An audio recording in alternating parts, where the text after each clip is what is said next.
are so good, Yeah. then why then are we calling it black? Black So, Friday. Yeah. so, uh, But however, maybe the fact that people have to get up out of their beds from Black of Night.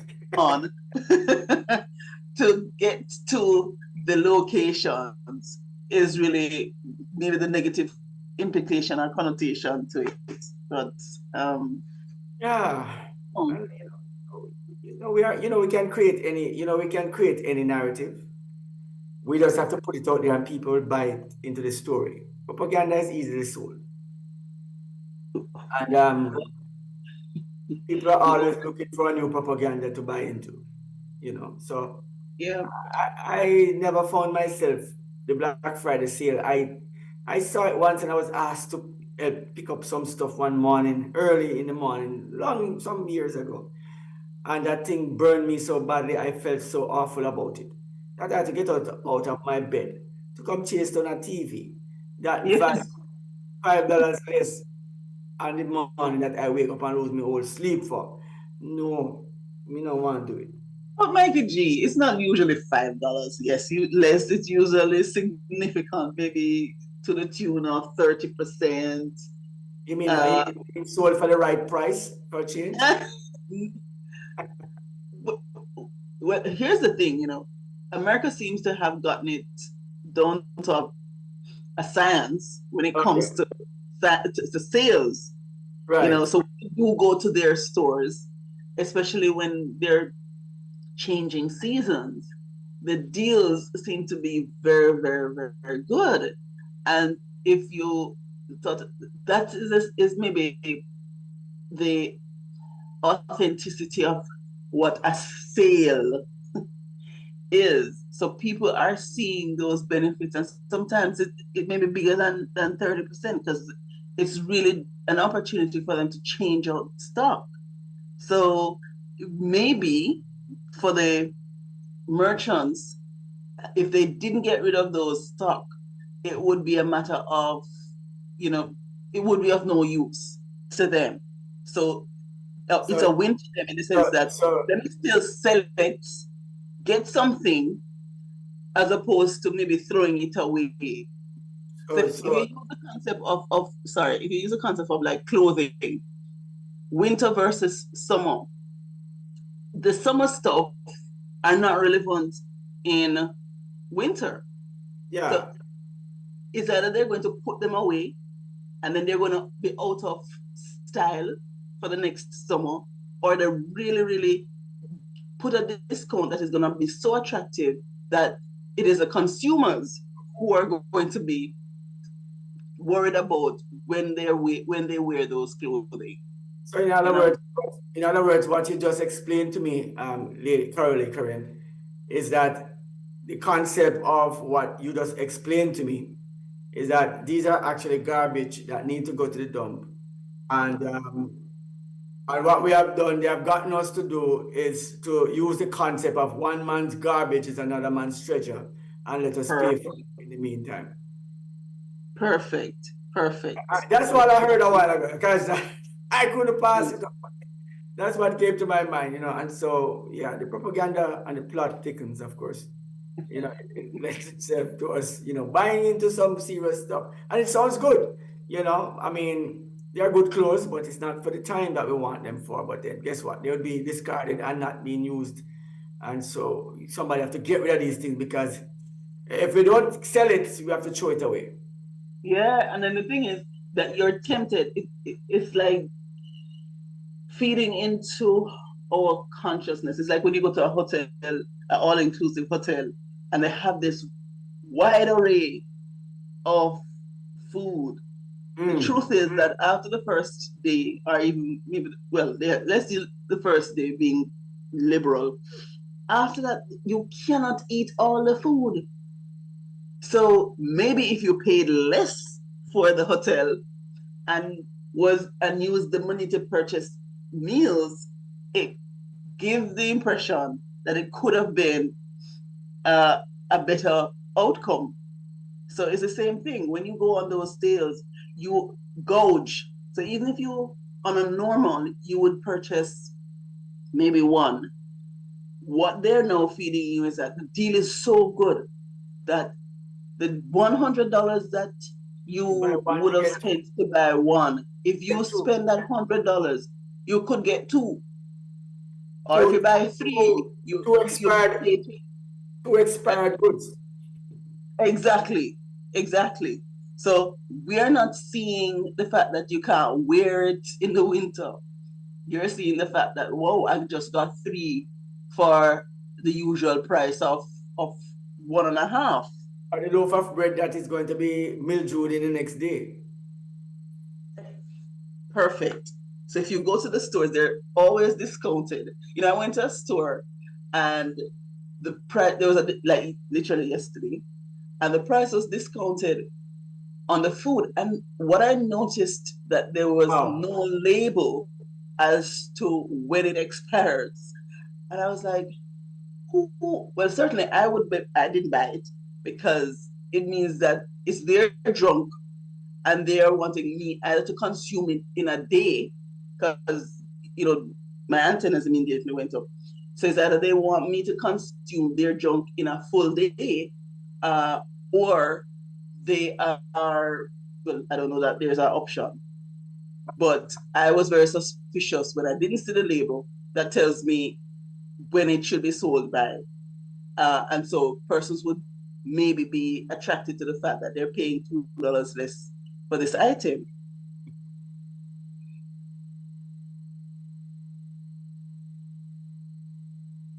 Cornell.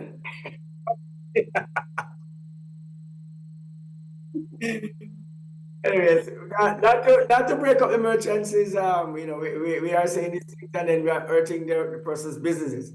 And so we probably are, not going to be getting sponsors from some of these persons who we are talking against right now. But I'm not talking against anyone. I'm just lodging the actual statement that is really the reality of life is we actually have been conned into doing something that we probably shouldn't have been involved in. And it looks good on the offset of it. And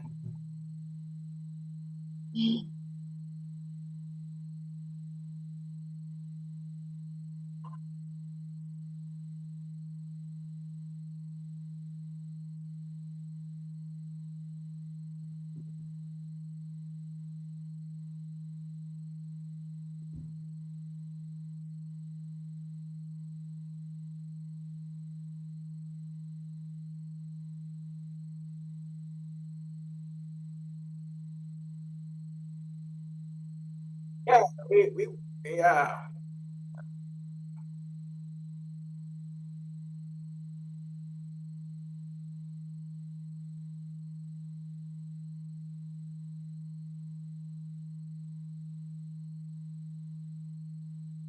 yeah, yes. And of course, was floating around. I watched it float around a little bit yesterday, and I smiled at some of the comments, and I was looking at some of the information that was actually being presented, and sometimes we must be mindful that there is always that what you call the root of where it comes from, you know And so, all right. So if you share with us the information, then of course we possibly can, and indeed will be able to at least um, get that what you call the footnotes in there. Curly Karen, I think I was looking at the Black Friday. I think if we research the Black Friday idea, I guess when we come back after the from the conversation we're going to have now, I want to at least go back to why Black Friday is what it is. So we don't want to back and forth with it, but then at least have that information dropping somewhere else. You understand? So all right. So here is the concern that men have about Men's Day. When the story break and we're talking about what Men's Day represent. Men's Day represented for a lot of men, and this today's we are talking about what men think about Men's Day. What men thinks about Men's Day, international. All right, no, sorry. what men thinks about International Men's Day, you know. And so we have, you know, when I heard it in the morning and it was read, right off the tip of my head, was not coerced or rehearsed or any other rehearsed. All right. Immediately, my mind just went straight to the listening to the conversation, ladies, and just knew to myself that something has gone wrong, because the only thing that came out of it, the first thing that came out, it was that men have mental health issues and commit suicide more regular than anybody else. That's a topic that it started with. That's how Men's Day started. You know, with men being mentally ill, and you know, we want to kill ourselves, and it troubled me immediately, because I don't know how many persons saw it as a good experience to hear that men are the more likely ones to commit suicide. And in fact, I mean, I don't know what Curly Karen heard when she heard that men have mental issues. What do you hear, Curly Karen? I mean, I have to ask what a woman thinks. What, from a woman's perspective, what did you hear when you hear men have mental health issues? What do you hear? And committing suicide. What do you hear? Well, I hope that for it to be a public announcement, that there would be some fact associated with it. So if, based on what was read, it seems to me that having done the research, they're seeing that this is a challenge, and the aim would be to say to men, take this moment to look about yourself, to think about how wonderful and how impactful you are, because there could, in my mind, let's say that the research is true. You find that men die earlier, and we would have had discussions about it. So they're the ones who are tasked with taking care of the family, making sure that financially everything is in place, and it comes at a great cost. So it may be working long hours, it may be doing more than they should in order to put food on their table. And the day, again, my thought was, well, here's your opportunity to go to A mental health do something. No, I'm saying it is more a preventative. So before you get to the mental institution, be mindful of the fact that you're overwhelmed at this point. So do something about it before it gets to that point. So that's how I saw it. But you're right. The responses that I saw from men were no. Well, No.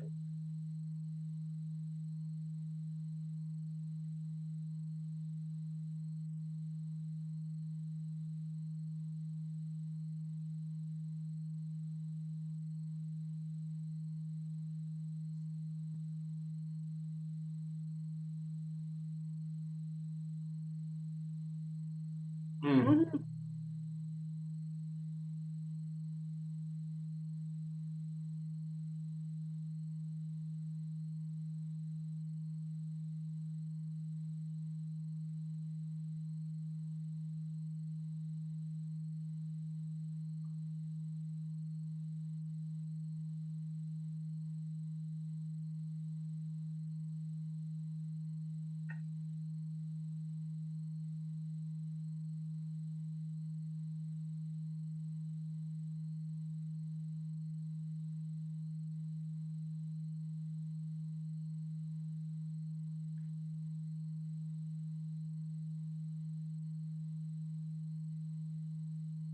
at the top of the list of all of that, we are mentally unstable.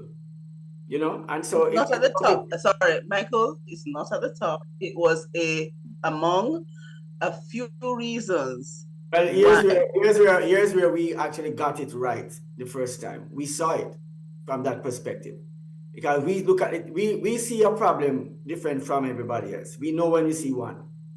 and so we are designed to actually solve these things. We men, I would say this, are designed to solve problems in a way that sometimes two people will be solving a problem and we solve it in two different ways, male and female. It doesn't mean that one is right and one is wrong, but it means that we solve it a different way. And this way is not the way that we want this problem to be solved. We don't want to be claimed to be mentally ill, because the first thing that comes to my mind when I saw the mental ill men is that women are supposed to be afraid of you, and the children too.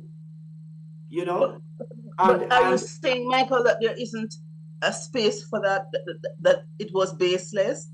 No, it's not baseless. It's not baseless. But what I'm saying is this. If when you go, come on, somebody come to your church, and we're talking about it this morning. You come to your church, and the first thing as they walk into your door, you need to do a background check on them first before they can be a part of your church. What do you say? Well, I don't know that. Well, it's a point, because it does happen. Because I know, but I'm saying that's what I'm saying. What does that say about the church? What does that say about that? It means that we have come to live in a time where even in church, people have ill motives. That's what you see. So again, my premise is the solution is based on what has happened.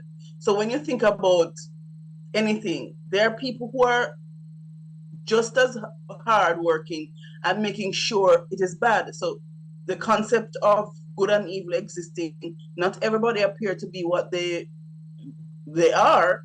So you have to make sure that the person who you're putting in the treasury is not somebody who has light fingers.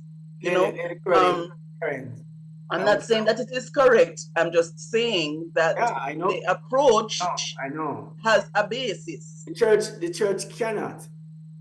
church cannot, no matter what it thinks or believes, cannot operate with the same standards that the world operates with, because it operates from a faith-based enterprise. All right, so we're not talking about church now. We're talking about mental health issues with men.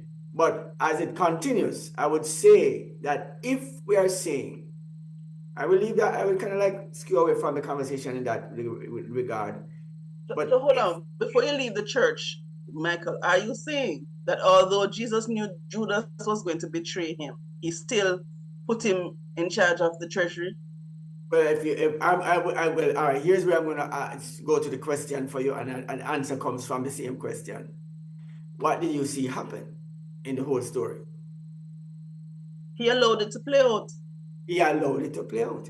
And so Jesus, you see, and this is where we know, you see, when we claim to be Christians and claim to use the Bible as our template and do everything else but the Bible's template, then we have found ourselves outside of God's purview, doing exactly what He don't want us to do, thinking we are doing the right things. But here's the thing.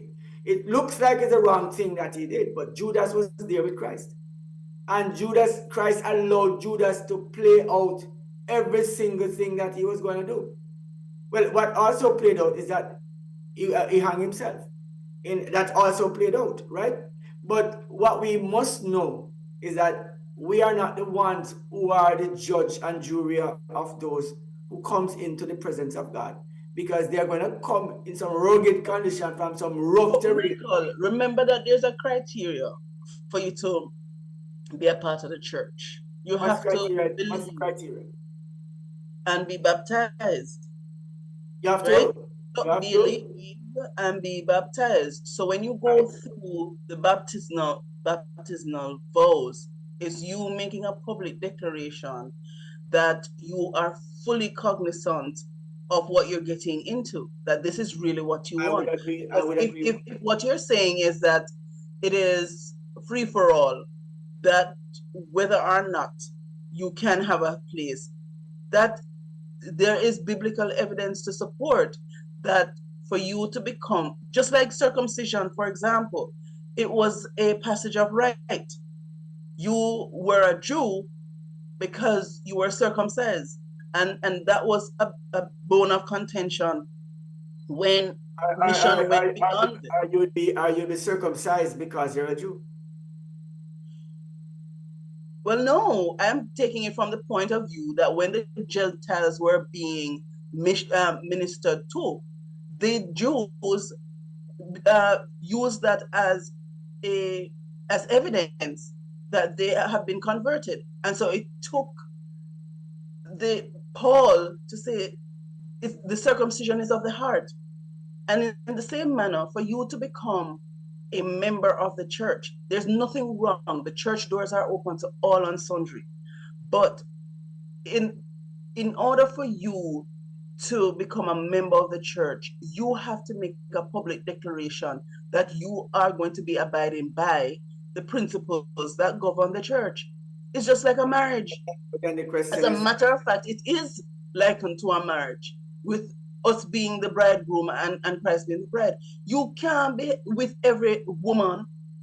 You haven't determined that you're going to know build a relationship with an individual. You know how to take it to the next step. So this is what distinguishes all the other women, by virtue of you giving her your name.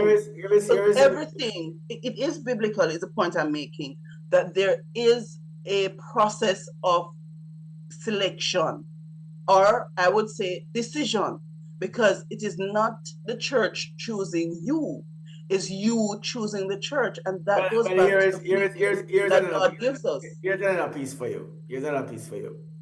Of course, there's always an option or alternative with Mikey G. Yes. I'm not giving an alternative. I'm just going to go to the Bible, what the Bible says about persons who are actually engrafted into the faith of Jesus Christ, right? It says, for those who are baptized, no matter what amount of preaching the preacher does, the person only come because the Holy Spirit draws them to come, bids them to come, right? So it is not me who do it, but the Holy Spirit bids me. So there are people who, and the question is always asked, a lot of people in theology ask this question, are there persons who the Holy Spirit never bids to come?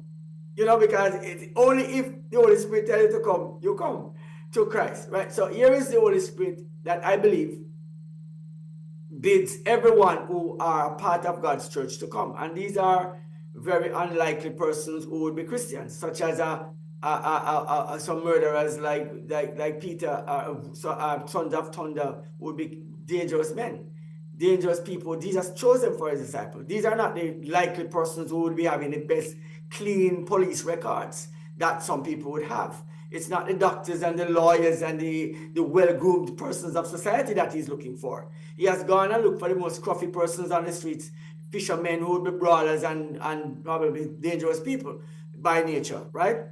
And so we have looked at a template that Jesus would have used to say, these are the people that we are seeking to find. A prostitute that hangs out in a corner to find a few next husbands, maybe 5 more, you know, who would be willingly, you know, involving in a lot of these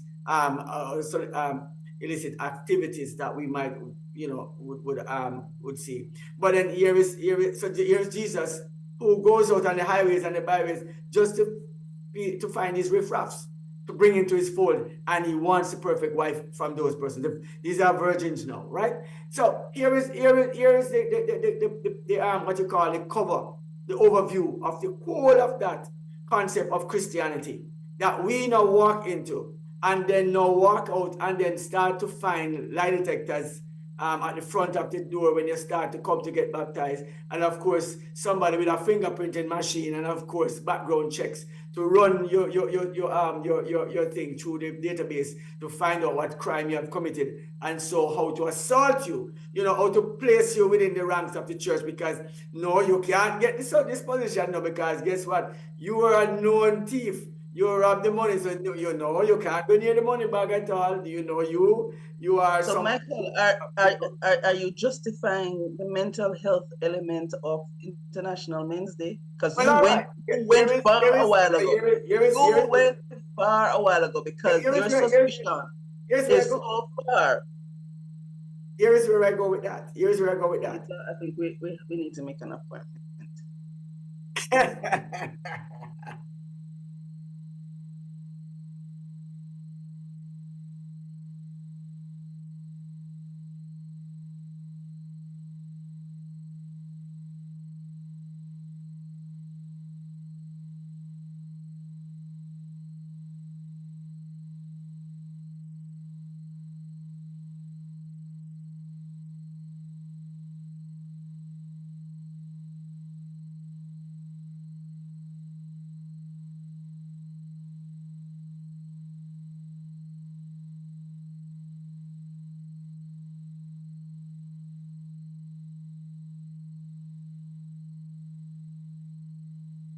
We hold the gate. We hold the gate.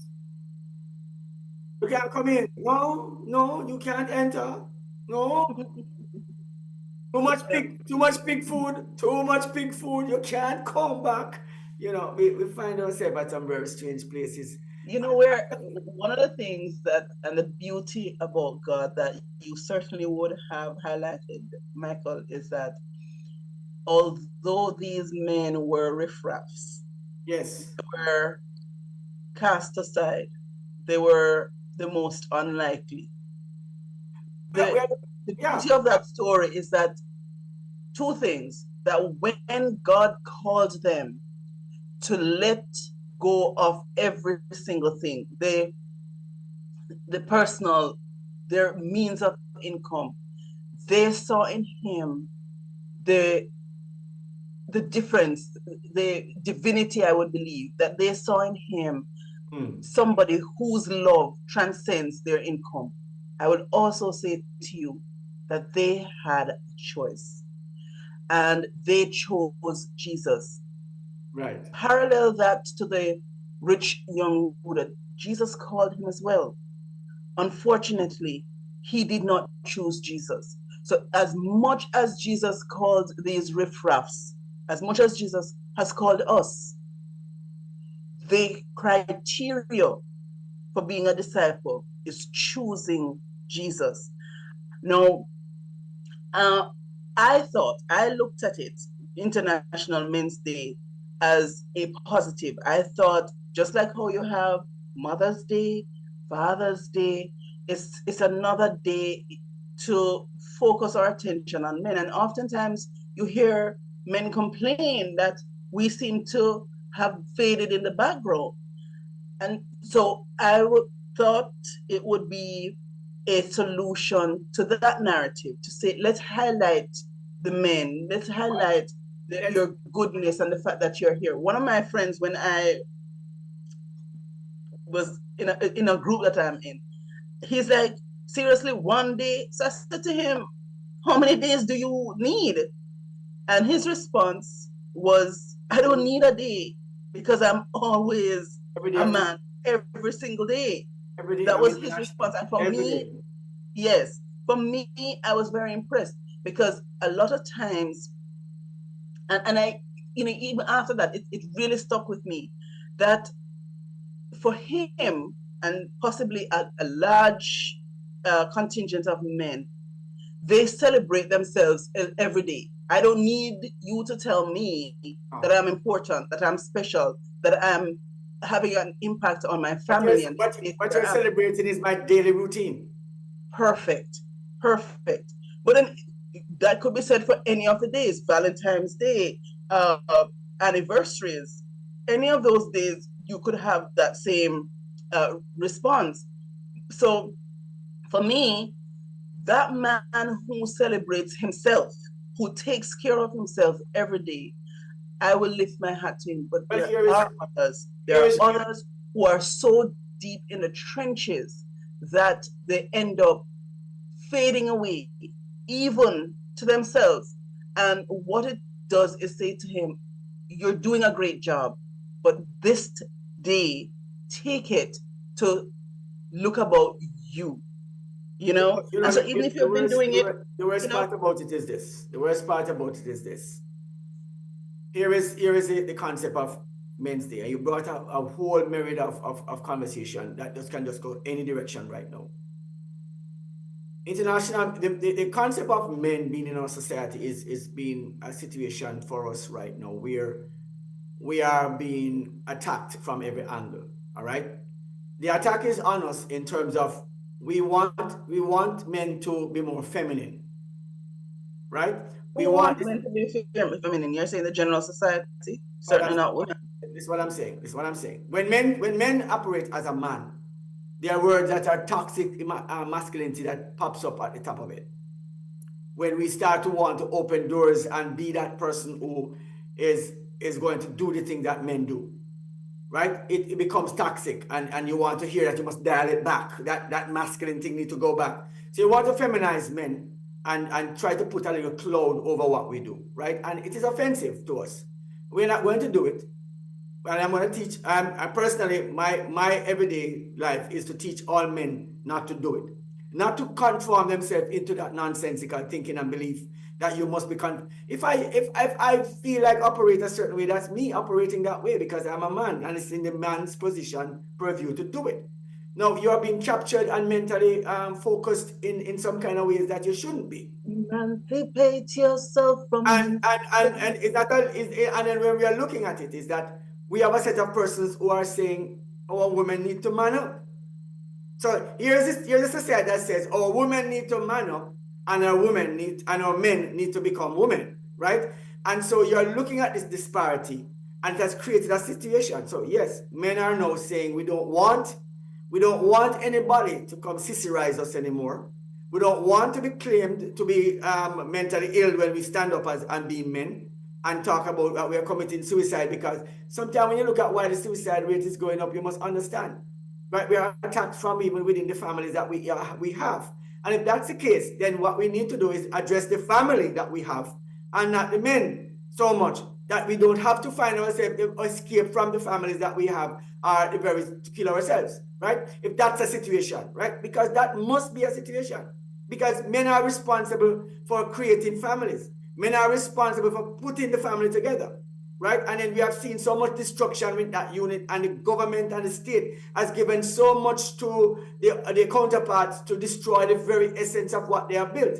You know, and we can't see these things as normal, right? And then say that men are, and then come write some little thing that says men are now losing it. We are losing it because we have found ourselves backed up in a space that is not healthy for us to live in, because we're celebrated as the heroes of our day, and now want to be celebrated as the scum. So everywhere you go, it's a deadbeat daddy. And then while having this narrative being displayed, it's too much, right? What I'm saying here today is this: that we want the respect that men should get.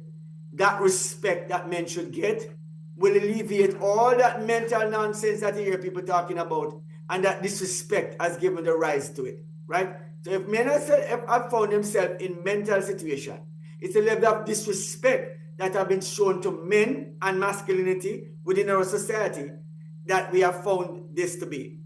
Men go to war. Men fight for their family. Men die every day. Look, here's a mental condition for you.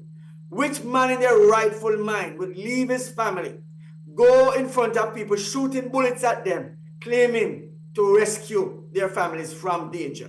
Which person rightfully in their mind would do that? You must be crazy to do stuff like that. Take on somebody who have a gun and you have armed with nothing or a knife to fight them, to rescue your family and to protect them from these persons who come to kill you. That must be a crazy man. He has to be crazy to do it. So I mean, if that's what you're talking about, then must be that. I mean, I don't know what. I think I was very, very clear in what I was. And those men, definitely, as you know, a lot of those men who return from war are diagnosed with post-trauma stress disorder, right? Post-traumatic disorder. I'm happy you're bringing this. Here's where I was going with it, though, Michael. Here's where I was going with it. Mm-hmm. You know, for all those reasons that you mentioned, there's one thing that you said, I believe, at the top of the conversation, right? Or maybe it was me. I don't know. We're full of wisdom on this panel, right? That for every situation, there are two sides to look at it. It can be black or it can be white. So for you, it would present as a disrespect to have a day to honor me. For the person who not have a day to honor men, but you can't honor men with the statement of saying the reason you're honoring us because we are mentally ill. That's what the disrespect is. The disrespect is not to give a day. Why has that is that men are mentally sick. That's why you want to give them a day to calm down, that they don't kill their whole family. I mean, come on. Except, Michael, that you're very, very stressed out right now, so you may need a day to calm down. Oh, so Elisa, would you be kind hold on. enough This is the to warfare. repeat Hold on. the elements? Hold on, no. Can you repeat the elements of the day? You see what you see a while ago. What you see a while ago is well, you see what you just saw? Because you don't have the temperament and the nature. Hold on, listen to this. Men are natural warriors. Watch this. Warriors, when they go to war, Michael, you're putting them in a space that they are prone, that is their element. Here where I'm going. Here where I'm going. Here where I'm going. Here where I'm going. Men are natural warriors, and this is where I want to go. When you just mentioned it a while ago to say that because of being this, I need to probably see a psychiatrist now. That's exactly what we are talking about. When we are what we are, women sometimes believe that we are, and some sissy men believe that that set of men are that kind of way. We have to except though Michael. Hold on.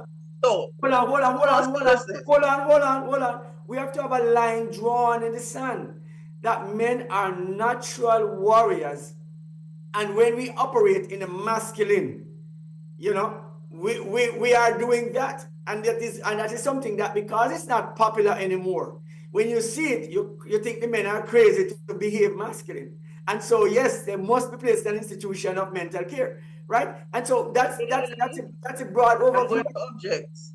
Every time it's news time, I don't get a chance to make my point until afterwards. So I'm not going to respond until after the news again. Well, you can't respond on a man's purview what a man feels, because we know what we feel. So we have to, what I want you to come back with when you come back, Lady Curly. Let's read what International Women's Day is all about. And then let's talk about that afterwards. Mom. It's news time. News time.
For those who are joining us, of course, I want to say welcome to the breakfast. So, of course, our news is brought to us by Asai Ultrasound for all your ultrasound needs right here in the Grand Cayman Islands. And, of course, I want to say good morning to all our listeners, our VIPs, wherever you are this morning. Big up yourself. It's TGIF. Thank God it's Friday. It's all Gospel Friday today. And, of course, today we are definitely going to be doing it in style today. Definitely in the best possible way, because today we want to give you an experience of a lifetime.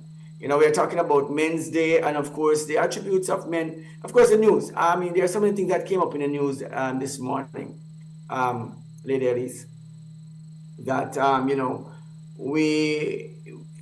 we may want to touch on a few points, a few topics. I mean, some of those things that came in the news today. I would ask Quelly, Karen, what jumps out at you this morning in terms of news today? What jumped out at me, Mikey G, is that I'm not given a chance to respond to the statement made prior to the news.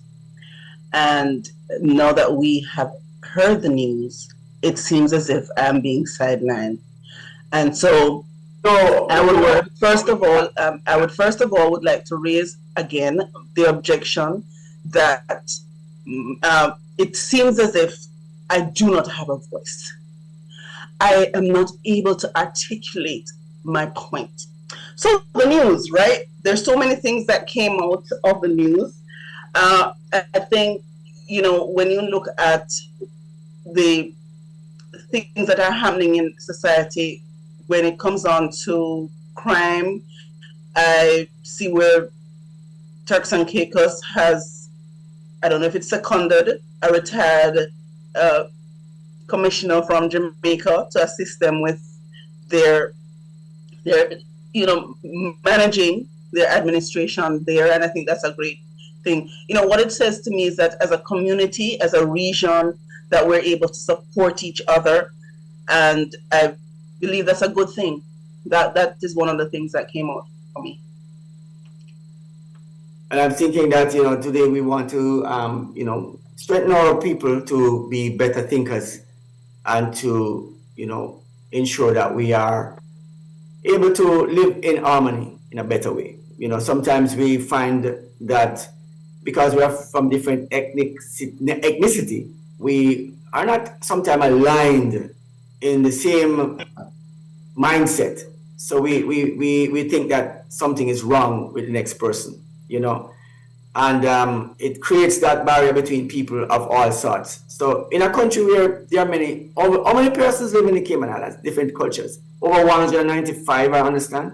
Different 130 nationalities, I think. 130 nationality that lives within the Cayman Islands, the region of the Cayman Islands, and of course, with all of these differences, to find unity within that, it may pose a real situation sometimes, because everybody, you don't understand each other so well, and of course, it is sometimes difficult for everybody to come together.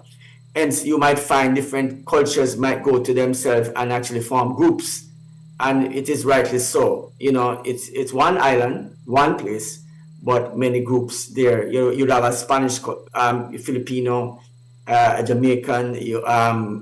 I don't know much more. I mean, there are like 130 ethnicity on the island, but they are what you call distinct groups that are more pronounced than others.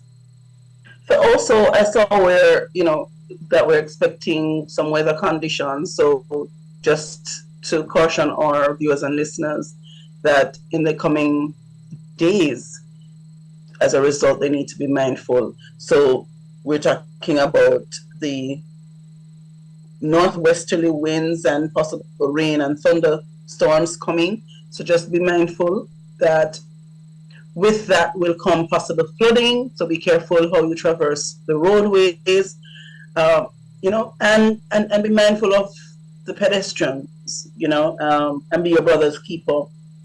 The AI, what are your thoughts on UCCI embracing AI as a part of their training? Well, what I'm going to be saying is this, is that we are, I thought about I talked about a few things the other day. We had a presentation. I want to talk about it on that day.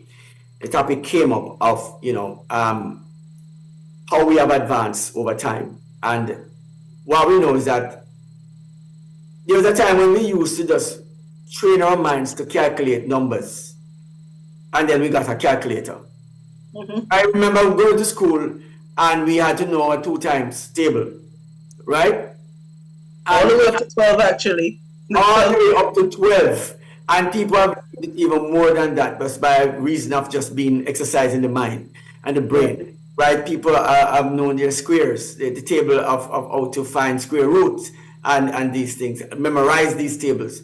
And I would see people, we are now encouraged afterwards to use a calculator to do the same process.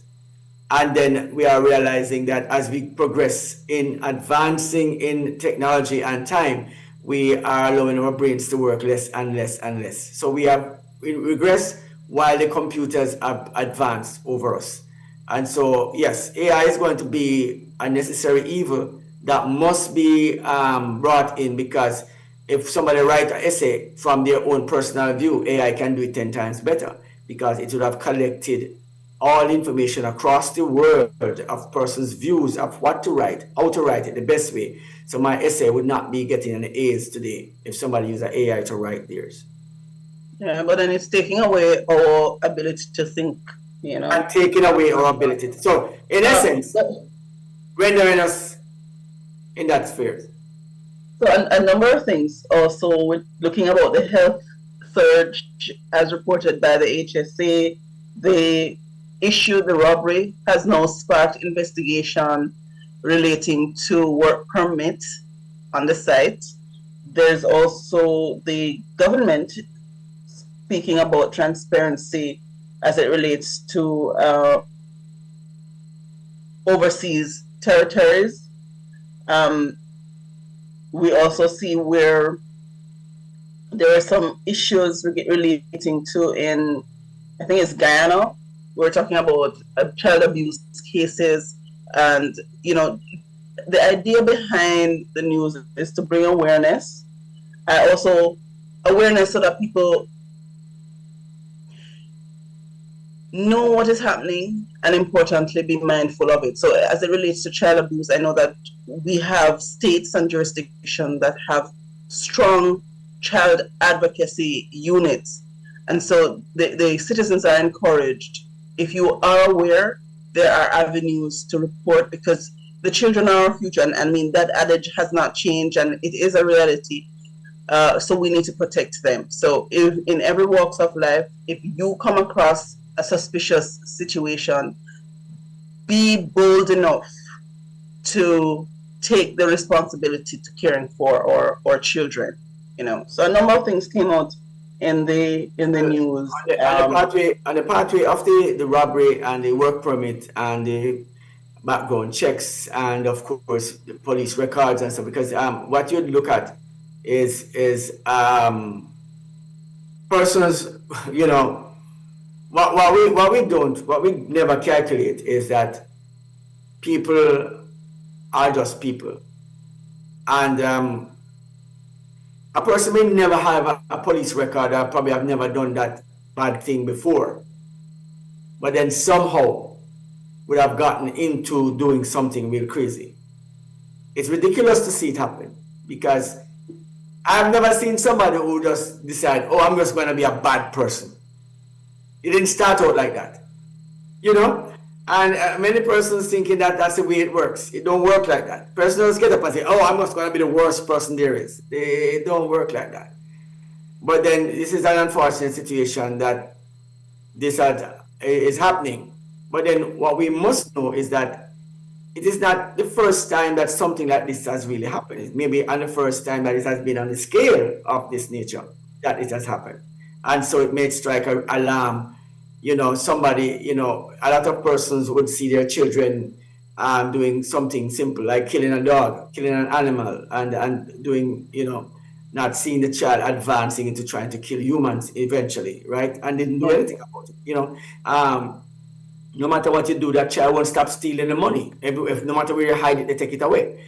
You're not seeing that child being developed into a kleptomaniac and soon be breaking into people's homes and hurting them. You're not seeing that. So you didn't pay any attention to it, and you say, "Oh, I'm just a child." It's just, and we see these things happening sometimes, but it don't start one place. So it's unfortunate, and there's a saying that the good will have to suffer for the bad, and it is always the case. I remember when there was a case where and I don't like to bring this one up, when there's this young lady who got killed sometime back in the day, and that murder by two young men from a certain origin background. I won't say right now, as the news would normally not say some of the origin of the background. So many of the persons who, well, sometimes it says, but I'm not going to be going into it like that. But it brought a big outrage for persons who would be involved in this crime, or at that time when that crime was committed, that for that ethnic background, persons with that ethnicity would have been basically, targeted or disrespected, or somewhat aligned with the overall view of that everybody's the same thing, and not seeing that there are persons who, no matter which color, creed, or what you are, would have been, would possibly, operate in your own good conscience just by just being human beings, And so this is something that we don't want to look at, but it is so, and it is unfortunate. The last point I would ask us to pay attention to is the rise in outpatient and casualty visits. So what you're seeing is in 2022, 67,000 persons visited the HSE, and in 2023, you're seeing 183,000. So it suggests one of two things: is either people are getting sicker more often, or it could be that the awareness, people are so much more aware of their health that instead of staying home and doing nothing about it, that they're more inclined to seek the help that they need, which brings us back to the conversation that we were having earlier. And I think it's a good segue to say that, seeking assistance is not a bad thing. So whether it is mental health, whether it is physical health, seeking support from those who would have been trained to support you is not a bad thing. And it's not restricted to male or female. Having looked at the article from Basil, I'm claiming, Lady Elise, my time to respond to Michael. So I'm assuming that we would have exhausted the news, but viewers and listeners, please feel free to share your thoughts and your comments.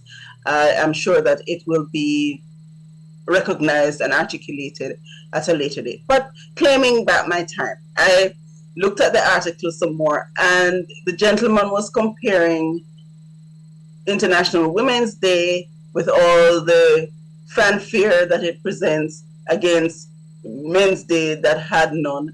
And then he went on to say that the society does not recognize or is not giving due credence to men. And my first thought was, are you saying that the society is AKA women? Because if men are feeling sidelined, they're feeling as if the recognition is not there by the society. So is it that you're depending on the women to recognize you?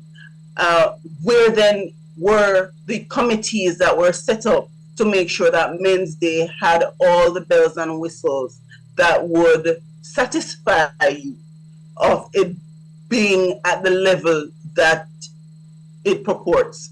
So that was my first thought. As to your instruction, CEO Michael, I did look at the genesis of International Women's Day and saw that it came out of oppression. Women were not allowed to vote. They were subject to a number of ill treatment, and as a result, a group of women came together to say, you know what, let's start the narrative about empowering women, to say that it's not okay to stay in a relationship that threatens your existence. And by right, the truth is that these abuses were by men.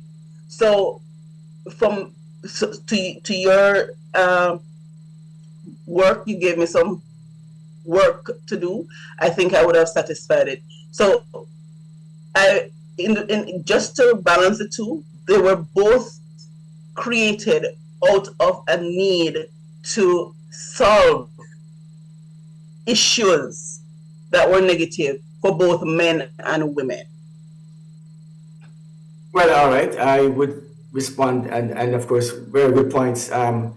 Lady Corley Karen this morning, of course, responsible for the news. I want to say thank you for the able way in which you have delivered that bit of information. And I would agree with you on many points.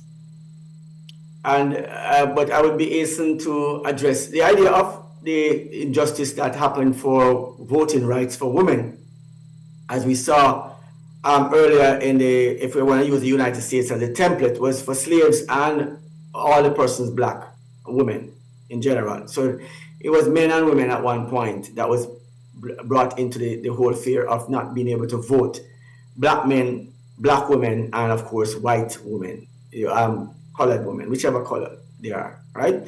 So it was in that sense a general population, that a cross section of persons that actually would not be able to vote under the constitution of the then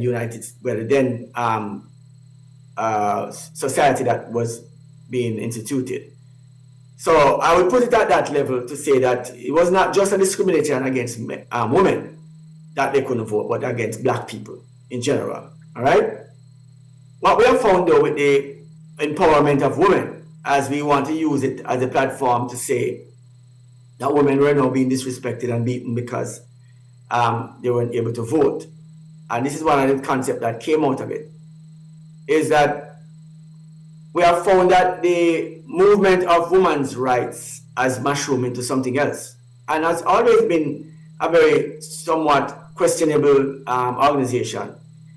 And this is not what we're talking about today. But then we now see that the women's movement has been linked to lesbianism, first rule. Then it went from lesbianism to women's rights. So that's what it came from. So lesbians made the women's rights movement to say that women wanted more rights for something. Then what we have looked at now is that we are seeing that the Me Too movement came out of the lesbian rights movement, and then that mushroom and that incorporates itself in the women's rights movement, right? Now we are seeing the 4B movement that has now come out again, that identified itself that we are so upset with men that we're having the children for men, we're not going, and so it's always against a war between men and women. Now, where we find this disparity, we have to find a solid ground for some sensible sort of operation. And from this women's rights movement, the homosexual groups came out and became one of the strongest force that come upon the planet against society itself. Not against men, but against society, right? So this group of thinking, I'm not saying that women's rights is not supposed to be a part of our society. It is very much needed. It must be that you can't disrespect one person and claim that you want to treat them with the best respect and then Makichi, you know what I got from what you just said a while ago?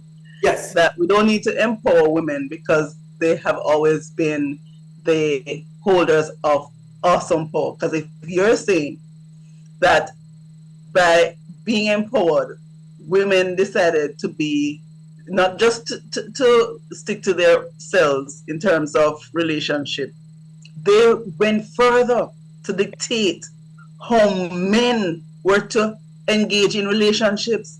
Yeah. So that suggests to me that we have given or allowed this sort of power to germinate, and so it has, as you to use your term, mushroom. And so my question to you is, where are the men that have the power? Where are the men who would ensure that their identity was preserved? I will say to you, because I because I'm an individual, I will, I have a choice as to who has rights over me. And no feminist movement has no rights over me. So I love men. Hold on. I love men. I love to see, and I believe that men love men in terms of relationships. That's what I mean.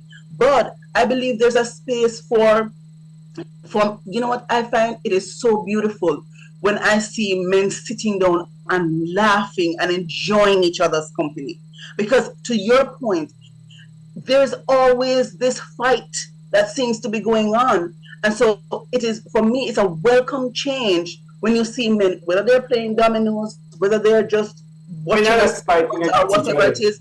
For me, I will sit back and observe men just having good, healthy. But here's the problem. Here's the problem that what is happening to our society. The concept of reverencing the men that you have is not a part that is being taught nowhere, not even in the churches, right? So why don't the men take it up? Listen what I'm saying to you. That's what I'm doing. I'm doing it, right? So here's what, and then to your point, why does men stand up and show that they are here, right? We have to see these things as real. That there's a system of thinking that is in play right now that has created a narrative that has disrupted the actual sensibility of how people think overall. And so we want to incorporate all sorts of nonsense in the thinking process and think it is going to be okay.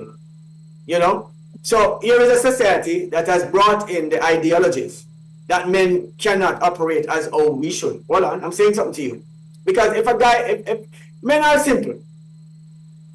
Men are very simple, and we do things in an easy way.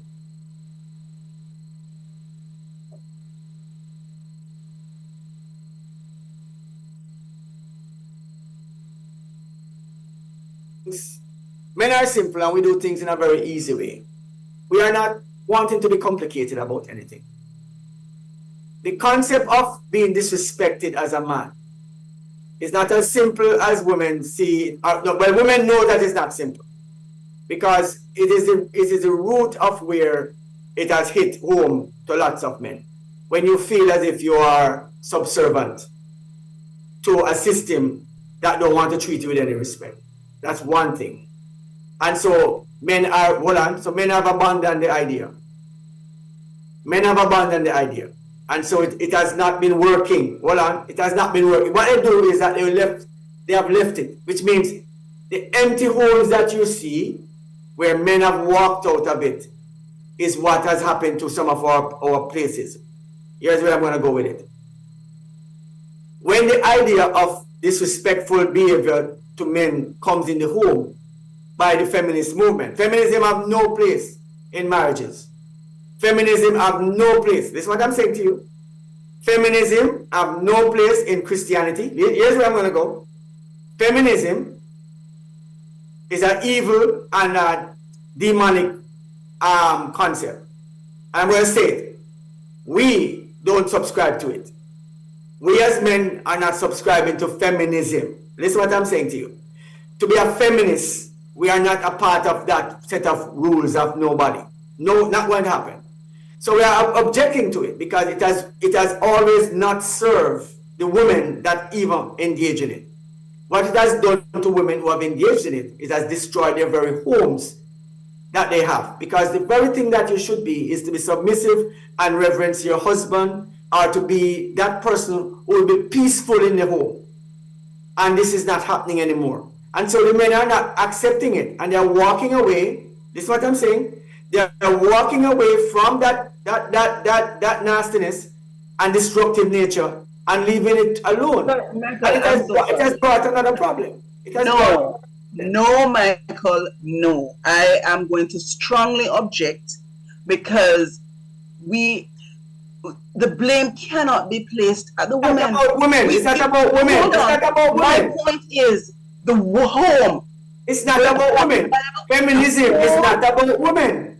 Feminism. Sorry, Michael. Feminism came about because the women were being abused. No, And no, so no. who But were the when abusers? feminism came about, No, it no, was no. from Who a lesbian were group. Hold the on. A abusers? lesbian group. Listen. A lesbian group wanted to marry women. Hold on. A No, lesbian group wanted the same rights as men and have listen, let me to tell you, marry Mike, women. To marry I women. am not going to subscribe to a narrative that is not mine, and I'm not going to allow society to dictate how I think. First and But foremost, but it has. It has. feminism came about because of That dictated how I think. the abuse that women were facing. Now, who were the abusers? So if we're charging men with Are you saying that all men are abusers? at being masculine, at being the ones who control, then you have to take responsibility for where it started. If you were protecting your home and not abusing your home, then you would be in your home. The fact that men decide to leave their homes and have multiple homes cannot be my fault. What you have allowed me to do or caused me to do is to protect my children and myself. So if you decide that you're going to be abusing me, I am not going to stand for it. And I'll tell you this, because women had no voice. They were silent in the abuse and they kept it. So what, and I'm not talking about feminism, what had to happen is that women now had a space where they were supported. And I'll give you a personal example. It was what the men do oftentimes is that they separate the woman from any support mechanism. So she's alone. And then he uses that to either mental or physically abuse her. And then she had nowhere to go. So she had to stay there. Now, I am not in any way ascribing or saying that it is okay for lesbianism or whatever it is, but it cannot be the reason why men are going to be saying that they're disrespected, or it cannot be that it's going to be the justification for why women should not be empowered. And I will say to you, Michael, that what we ought to do as individuals is to take responsibility for our own actions. And so if you are a man now and you feel disrespected, you need to take control of that.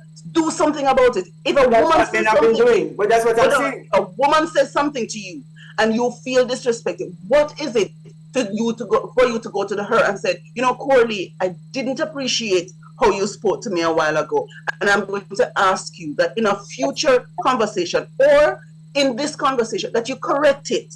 That's about humanity. It has nothing to do with gender. Here's a statement for you. There's a thing that you mustn't do, and there's something that must not happen. First thing, you must not talk to me like a child. That's it. That's a rule, right? Second rule, you must not talk to me as if you want to threaten me in any way. Second rule, right? And so with those things in place, you see, when you talk to me and you talk to me with any of those tones, then the response from me might be a little difficult that you might understand. It might be something that you might not want to see, right?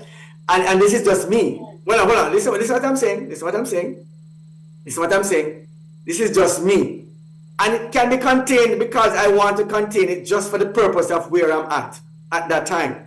But then that can be revisited at another time, right? And so these are things that are happening, that are naturally, this is what I'm saying, are naturally happening, listen, that are just blatantly being used, this is what I'm saying, that are happening to a lot of persons. So these are things that must not happen. But this is what you just described a while ago. What you just described a while ago, though, is the exact reason why a man don't want to be in that position, because this is my response to in a negative way. That's what people would say. And so I would remove myself from a situation before it creates a crisis, right? And so you have to give credence to the persons who are sensible enough to know that we have a temperament that is not going to allow us to be disrespected and continually to be disrespected and want to be 100% in that, right? So here is where we are looking at it. Here's where we are looking at it. May I ask you a question?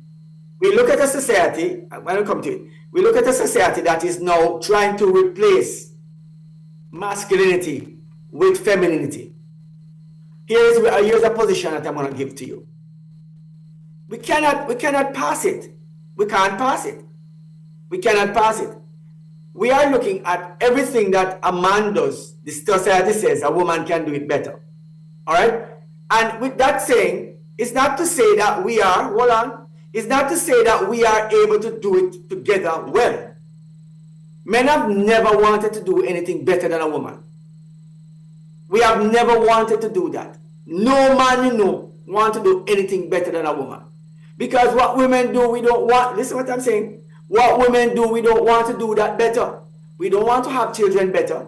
We don't want to have get married better. We don't want to do none of that. We don't want to be good housewives better. We don't want to do anything women better. No man want to do that. But then yet still hear a narrative that the women must be able to do it better than the men. Where did that come from? Where did the influence come from? But what I want to direct this conversation to is where we consider the option of godly women and godly men. Now, if we are going to have the conversation in the open space of our societal norms, and everybody just come up with their own idea out of their own hats, then we can have this conversation until dawn tomorrow and the next dawn the next day.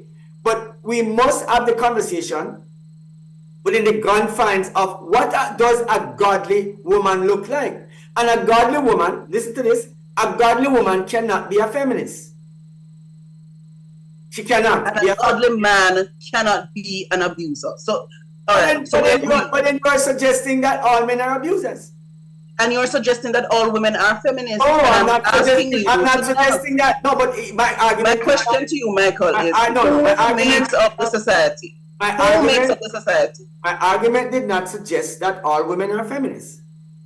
It says, I said feminism has tainted women in a way that it has destroyed the homes.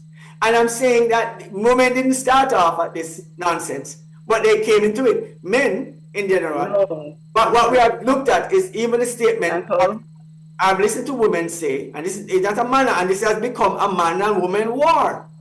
The United States government chose a government and based on feminine versus male at one point. They were trying to choose it that way. What came out of it was, you want a strong man of war. You want somebody who will be strong enough to fight off evil spirits, demons, and all these things. You want people who will fight off another nation. And this was what this thing came out. It came out, instead of saying you want somebody who's strong enough to defend your nation, which men are saying, we want to be strong enough to defend our families and to take care of our families. Instead, we have a society that says we should be torn down in the middle of it. Who makes up the society? I'm still unclear as to what. Both men and women. Both men and women.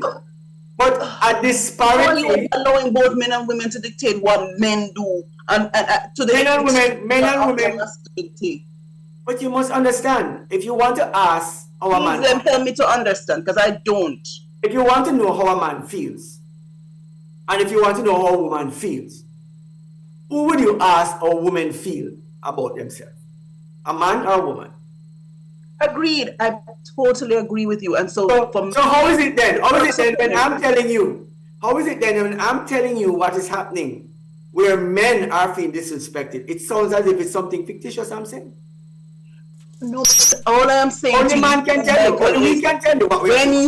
When you enter into a situation where you feel as if a woman is talking to you as if it's her child, or you feel as if you are disrespected, what do you do about it? So yes, you move away from it. How do you prevent there's two schools of thought for you right there.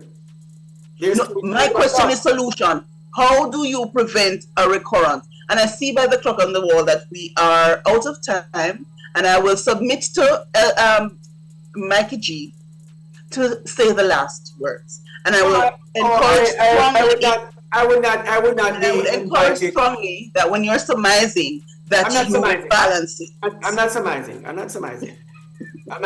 All I'm going to say is this. It's just a simple statement I'm going to use. We'll summarize it. This is how the statement is. Is that we are who we are. And the imbalance in our society that we have now is based on a devious war that is going on, that has been created by the enemy against man and woman. This has not started today What we just displayed a while ago, and for viewers and our listeners, hear the conversation, how fired up it is. You should hear the understanding of how the enemy is cunning, right? It has brought disparity between the very people who God says to be one. Feminism is that tool to bring disparity, all right? Now, we can look at it from every angle, right? But we must see it for what it is. The Christian church cannot have the same conversation as the world do, because there are some rules within the Christian church. The narrative. The Christian church must change the narrative of how we have the conversation. So and when put I the say blame at the feet of the rascal Lucifer, the devil. Well, we must put it there. We cannot put it in any other place. And anywhere you see, all right, here's where it's going to go. Let's look at it this way then. Anywhere you see, you're summing up, because time. Anywhere you see a woman trying to lead a man, it's the devil's plan. I don't know. All right, for those who don't know, Genesis chapter 3:15.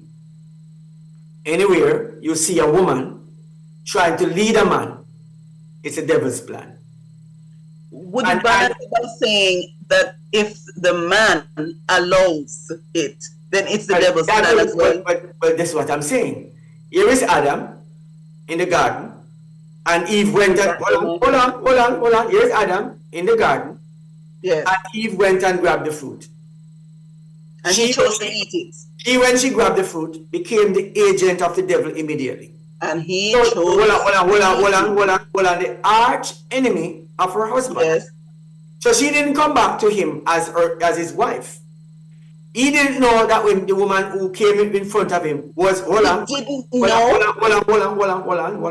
He did not know that the woman who came before him was not his wife anymore. Hold on. When she presented the fruit to him, he then realized. Who evidence that she was no longer his wife? This is what I'm saying. Yeah, man, I'm listening to you. That's why I'm responding. So she became, I want you to get the points. She became the agent of the devil immediately. So there's nothing that is going to happen next that is going to come out of that good. Man, in his love for her, chose the woman over God, is what you're saying. Of course. He chose Michael. But this is what I'm saying. But this is what I'm saying. So it's not her fault that he chose. So here's what I'm decided that he loved the flesh more than the spiritual. Very good. So here's where I'm going to go with it. God corrected the problem that he has created. He says, do not let your woman rule you. But the woman didn't know. Hold on, Lady Karen. So the Bible says, and if we're going to use the template as the Bible to do it, then we must use it. It says, do not let your woman rule you. Do not allow your woman to rule you. Genesis chapter 3:15 says, and of course, the curse that God placed on man and woman was for him to work hard and take care of his family. And for woman, you shall be in childbirth in pain, and your husband shall rule over you. This rulership, of course, did not mean abuse and kicking and screaming and beating you up. But it meant that anywhere you see a woman ruling a man in any spheres, anywhere you see it, it is the devil's plan for women to rule men. And if you want to argue that point until tomorrow morning, that's fine. I will say that the devil's plan is to get people away from God, to have a separation between man, male and female, and their creator. And so whatever avenue do you see the name? Do you see the Bible? Is going to use it. Do you see the Bible's statement as saying, do not let your woman rule you, as God's intention? But then it says to me that the word let suggests that you have a choice. No, it didn't say that. It didn't say to let it. The Bible never said let, I just said let. The Bible says, and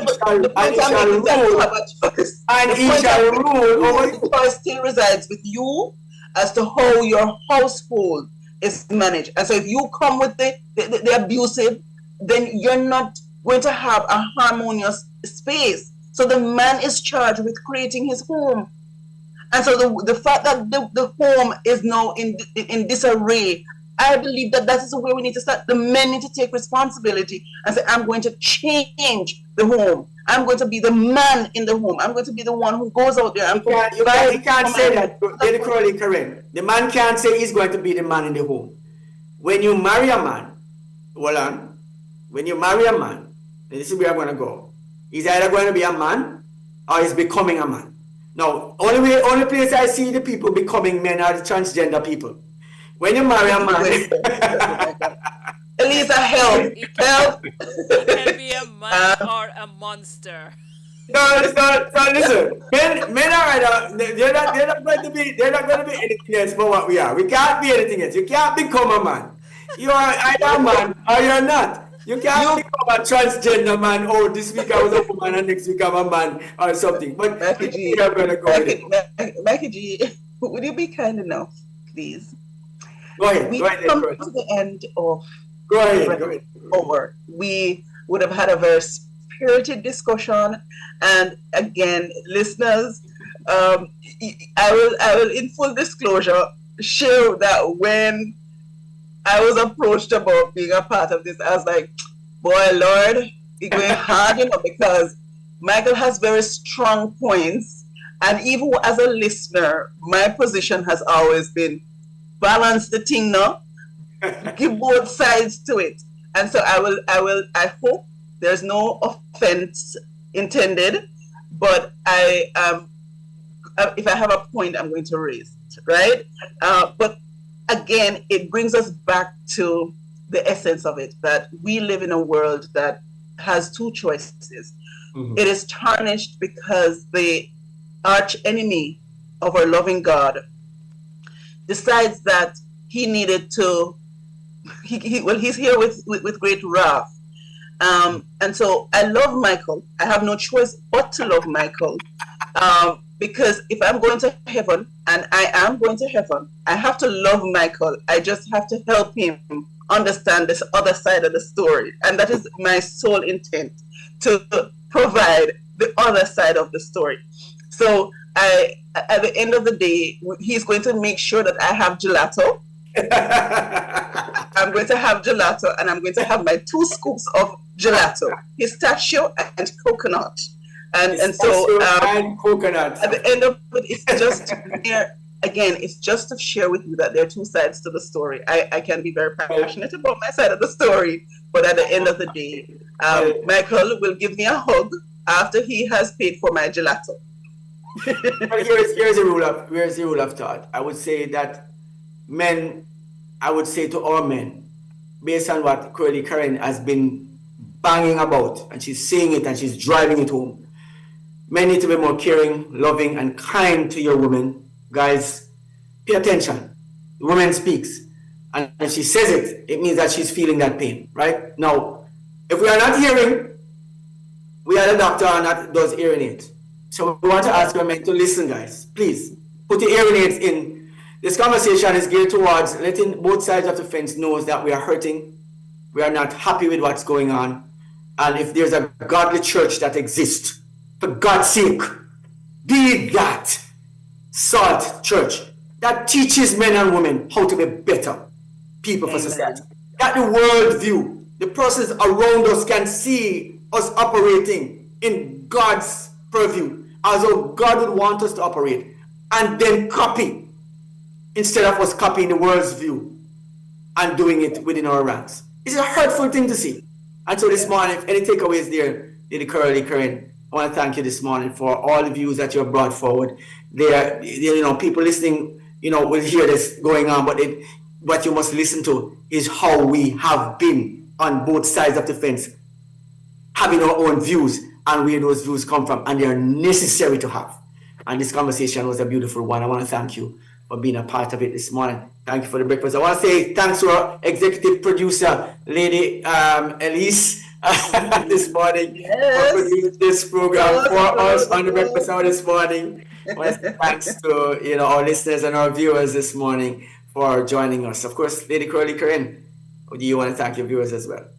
Absolutely. Wishing you all a fantastic Friday. This is the day that the Lord has made, and do not let anything or anyone steal your joy, because God has beautiful things in store for you. And there, it doesn't mean that there won't be a little bit of difficulty, but remember that through it all, God has made a way. Have a fantastic, fantastic Friday. Of course, you can stay with us there. Of course, our listeners, please listen to us on flashpointmedia.ky. It's www.flashpointmedia.ky. Our radio plays all day, and of course, we have lots of programs coming up next. Of course, lots of conversation, and of course, we will do a little bit of replay on one of our broadcasts that we had on the breakfast hour, one of the mornings. We'll be putting one of those replays on today, so you can get a little bit of excitement coming from some of those conversations. Of course, we may very well replay this one this morning for somebody who didn't hear it, already. So we could do that. So if you're just catching the last part of it and you didn't get the full thing, continue to listen to Flashpoint today on www.flashpointmedia.ky. Continue to listen. Of course, it's all Gospel Friday. It's total gospel music today. No secular music. We're not mixing it today. During the week we mix our music, secular music versus, of course, we have Christian programming throughout the week. But on this week, on through the weekend, it's going to be all gospel, all thing. Of course, join me tomorrow morning for the gospel or spiritual experience with Flashpoint right here at 7:30 in the a.m. So tomorrow morning, join us again for that experience, and it's going to be an awesome thing. And I must apologize for the loss of sound for those who weren't able to hear. I still want to share a few of the notices, and I'm going to be balancing. I hope that all the sound will be coming through for this one. Just a reminder of all the things that's happening this weekend.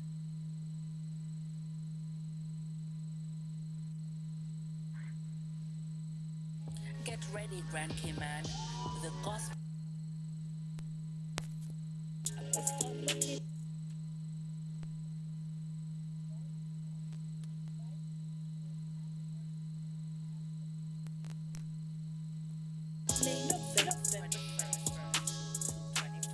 Of course, we're having a little bit of technical difficulty this morning. I mean, it's sometimes it works like that. Sad to say, but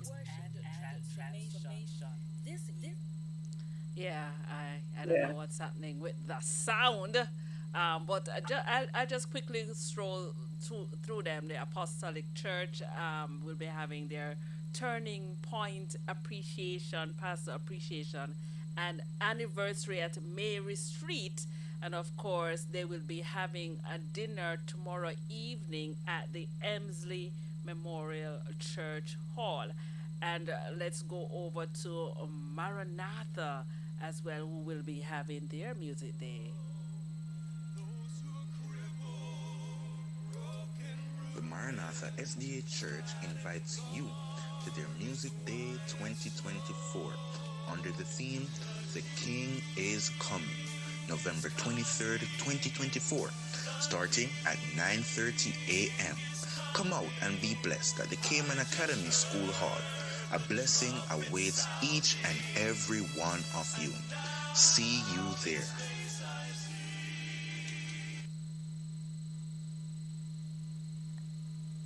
Get ready for a musical journey unlike any other.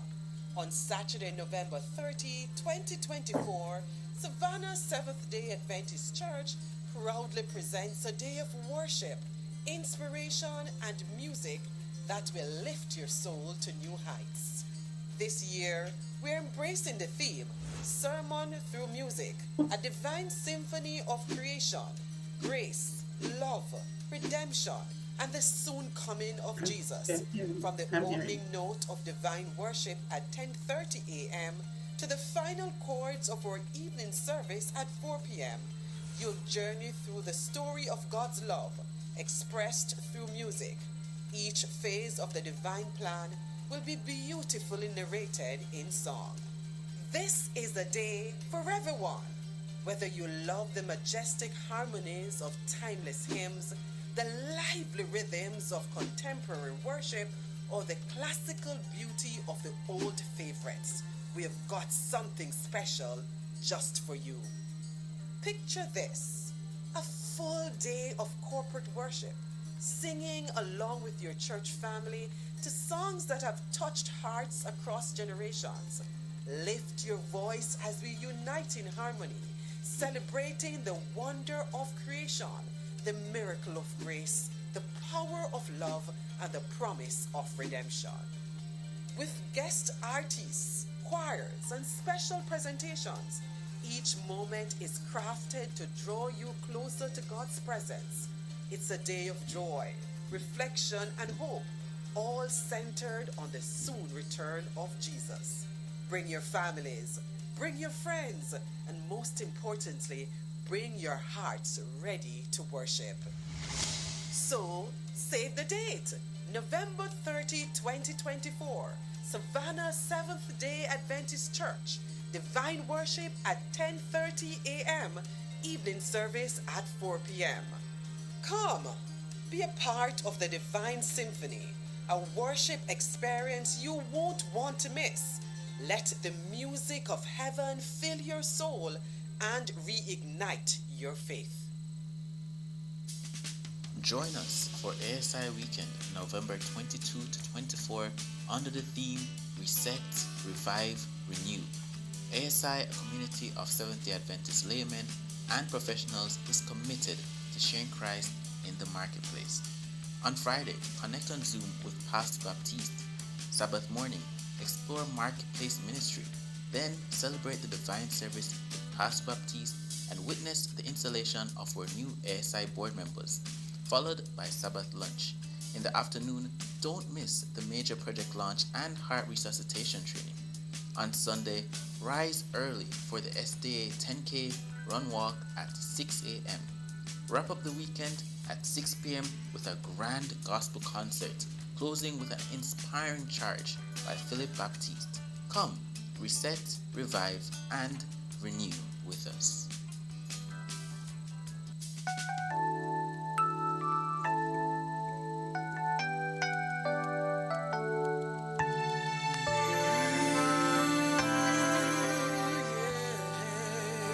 Second Corinthians 2:9 and 10. Institution, a gift from God to man, a reflection of his fellowship Is the with station all that of helps you his tap into those incredible creation. things that God is preparing for you. You're listening to Fresh Palms, the comedy radio. Get ready, Frankie Man.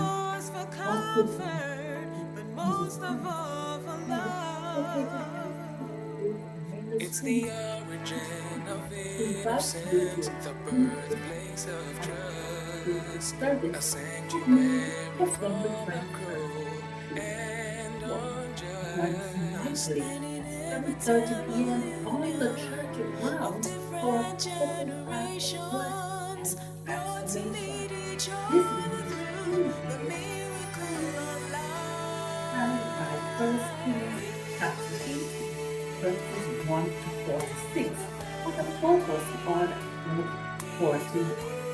Come and hear our dynamic, deliver the word of God, life-changing message that will inspire and uplift. And possibly a full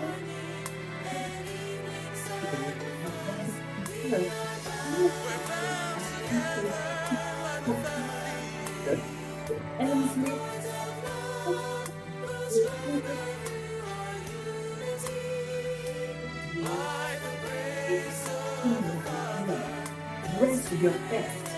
This is a formal affair. Tickets are just $50 per person. Reserve it. Call 345 9